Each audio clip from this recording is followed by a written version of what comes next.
Hey everyone, Metro back, and today we're taking a look. A lot of people have been asking this question, and I feel it's my job as a man to inform you guys. All right, so that's what we're going to do today. A lot of people, obviously, this is all about Heroes of the Storm. Okay, where a lot of people are comparing Heroes of the Storm to League of Legends, and that's fair, right? It's only natural to want to do that. So we're gonna have a look at this is pretty important. All right, we're talking about quests, and in League the IP equivalent in this game is called gold, okay? And the only real way to obtain IP in League of Legends is to play the video game and successfully either win or, at least finish the game. Even if you lose, you get some IP. In this game, I guess, that's not to be completely established yet, but we do know a few things about how gold and thus experience will be granted.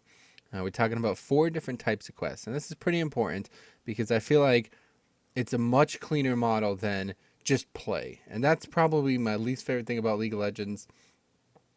It's just the leveling is so pitiful. It's bad. It's terribly designed.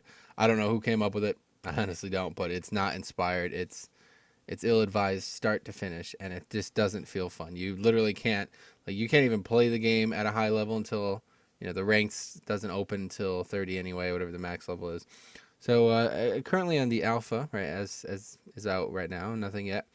um, the max level on this game is 40, but the experience that you need is quite uh, parabolic. All right, it gets quite high.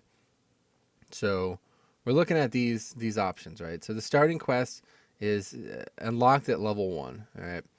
And these quests listed here: play a practice game, play a cooperative game, win a game in any mode, capture 2 mercenary camps, win 3 games in any mode, play 2 games with 2 different heroes. These are very basic, aren't they? And I don't think they're going for record-setting stuff here, but what is important to take out of this area here is that it's a tutorial, isn't it? Now that is something that does not necessarily get encouraged in League. You kind of just get thrown right into it, and any MOBA is kind of guilty of this. You just get thrown right into it. There's no real tutorial that teaches you, especially not how to play the actual game. Like maybe a setup type tutorial. I know League has something similar to that, but to learn the video game, you have to actually play.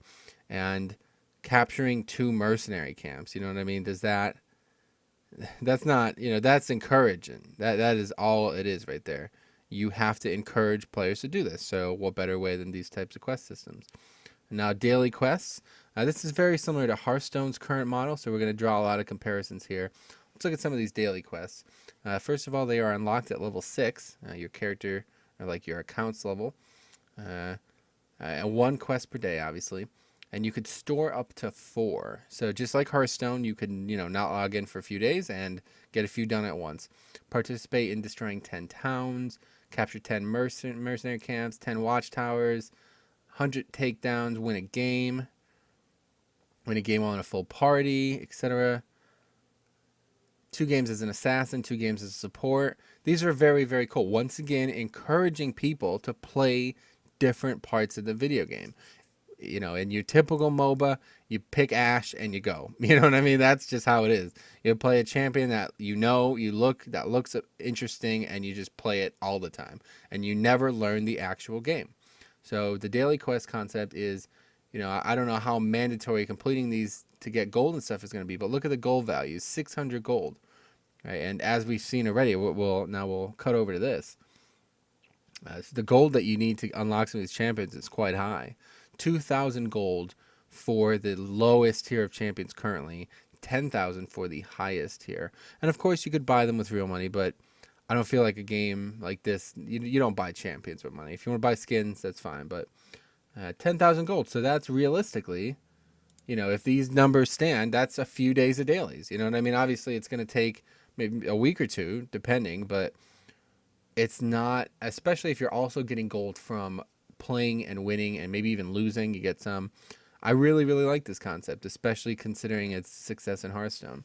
Then there's some other things. Now these are also parallel to Hearthstone in the same semblance that those like hidden quests were in Hearthstone, right? Where like, when you win 300 games, you get a bunch of gold, right?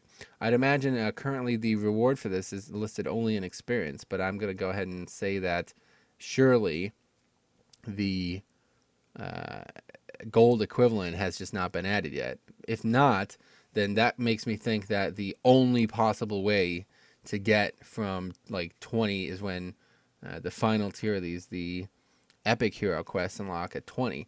The experience is quite high, as you'll see. Win 30 games with Abathur is that's quite a large number, 1,005,000. So perhaps it's not actually meant to have gold tethered to it, and perhaps it is meant to be the only way to get from 20 to 40. And that's, once again, encouraging, because look at this. There are, I believe, 3 for every single hero currently in the video game. And that's going to mean it's quite difficult to add new, I guess, but probably not, because it's the same, isn't it?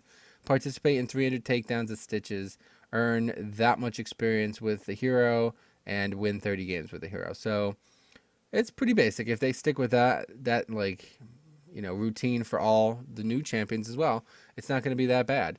Especially if new champions come in and you're still not 40, you can try new champions out and kind of get cumulative credit towards that.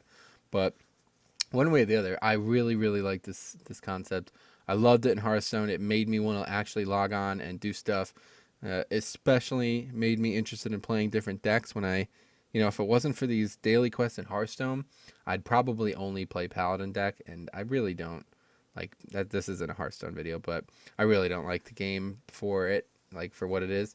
But those quests kind of keep it interesting. Every time you log in, you'd be like, yeah, maybe I'll play the Shaman deck today, just see if I can get those wins. So this kind of stuff, I probably have no interest in playing anything other than support. That's how I played in most MOBAs, how I play in WoW as well, pretty much healer straight through.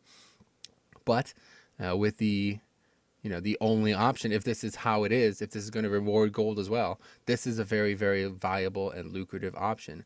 And although it may foster things like, oh my God, feeder, he's playing a barbarian he's never played before, you have to learn sometime, don't you? So if there is going to be any type of competitive system to this game, why would you not want to encourage your player base to play them throughout the leveling process?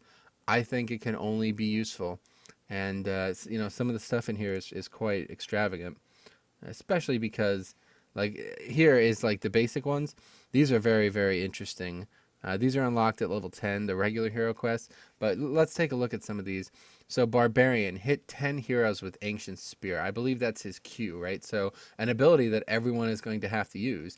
And to hit 10 heroes with it should not be that difficult. Obviously, if you're not hitting 10 heroes with it, you're probably doing a bad thing. You know what I mean? So hit 20, Demon Hunter, 20 heroes with Hungering Arrow. These are really, really cool. Stun 10 heroes with Shadow Charge on Diablo. Like, they really encourage unique play, and they make me want to pick up Barbarian just to get this quest done. So I don't know. That's been a question on a lot of people's minds. Unfortunately, I'm not in the alpha yet. If I can get my hands on some footage, the goal for me is to make pretty much like an introductory type, I'm new to this game, let's talk kind of series about like every champion, go through their stuff, show off some play style. I could do it now without footage, but I wouldn't feel comfortable. The quality would just not, I wouldn't feel comfortable with that. So I'm probably going to wait till the invites start pouring in. Unfortunately, I'll be late to the party by then, but oh well. Maybe someday I'll get the instant access. Anyway, super excited about this game. If you guys have any other questions, I would love to hear them, because, not really sure what else to do for a game of this magnitude until I can get it. So, I'll see you guys around.